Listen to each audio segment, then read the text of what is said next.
In a historic move, women employees can now nominate their children for family pension as opposed to their spouses. The government amends the long-standing rule to grant women employees the right to nominate their son or their daughter for family pension instead of the husband. The Ministry of Personal Public Grievances and Pensions, in a path-breaking decision with far-reaching socio-economic impact, in keeping with the Prime Minister's policy to provide equitable rights to women. So this is in the path-breaking move that has come about. Let's just go across to my colleague Himanshu. We have Jitendra Singh joining us on the phone line. Thank you so much, Dr. Jitendra Singh, for joining us. This is quite a path-breaking move. Take us through how this is going to help the women, in fact, especially when it comes to marital discord and cases leading up to divorce. This is going to be quite a path-breaking move when it comes to women government employees. No, absolutely. Absolutely. As you rightly said, this is quite a path-breaking move. And this is in keeping with the approach that the Department of Pensions and Pension Welfare has followed under the leadership of Prime Minister Narendra Modi.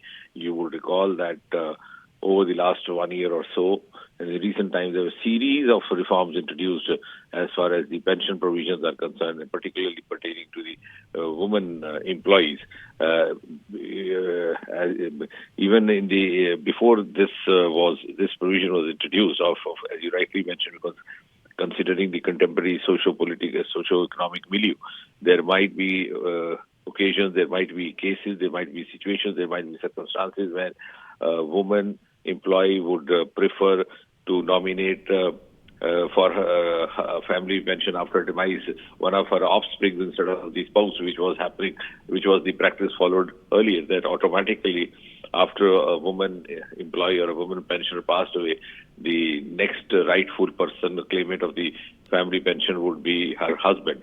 But now, considering changing milieu, I think this is in keeping with the line with the kind of also particularly situations of discords and other unusual circumstances.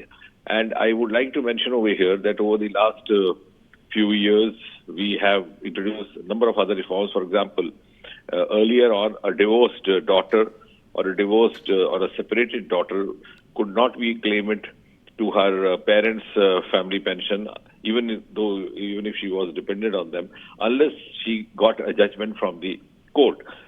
Now, you and I know how sometimes it's so difficult to get a final judgment or a divorce judgment from a court. It takes years and years. So that was causing quite a lot of agony and discomfiture for this group of daughters.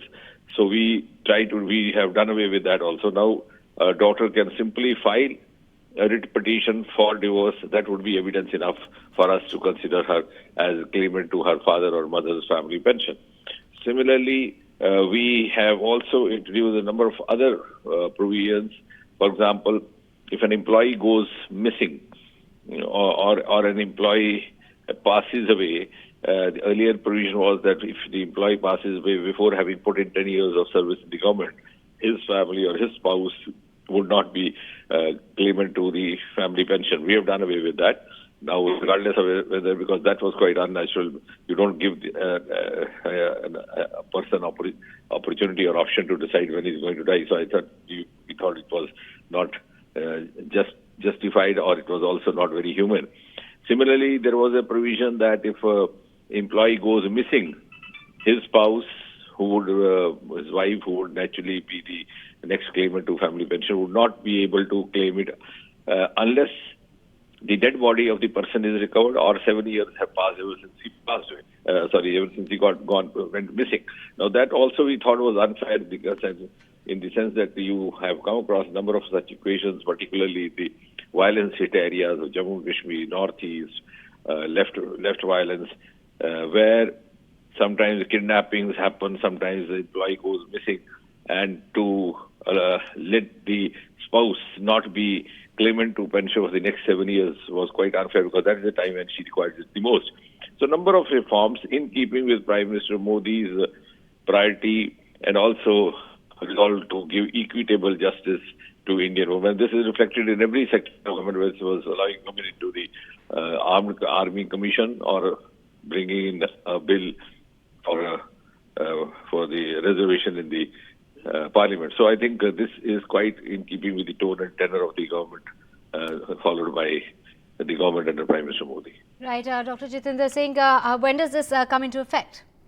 No, it's already come to effect. The MO has been issued and it has immediately come into effect. And we also expect that the state governments, because they have a different set of employees, because our jurisdiction in the Ministry of Personnel is more or less confined to the central government employees, but at the same time, we also are the reforms brought in by the central government or Central Department of Personnel or DOPT or the Pensions Department are expected to be emulated by the state governments as well, the best practices.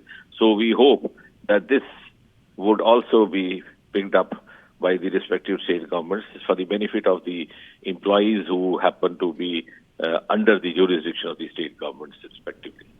Right. Thank you so much, Dr. Jitendra Singh, for talking to us here on NDTV.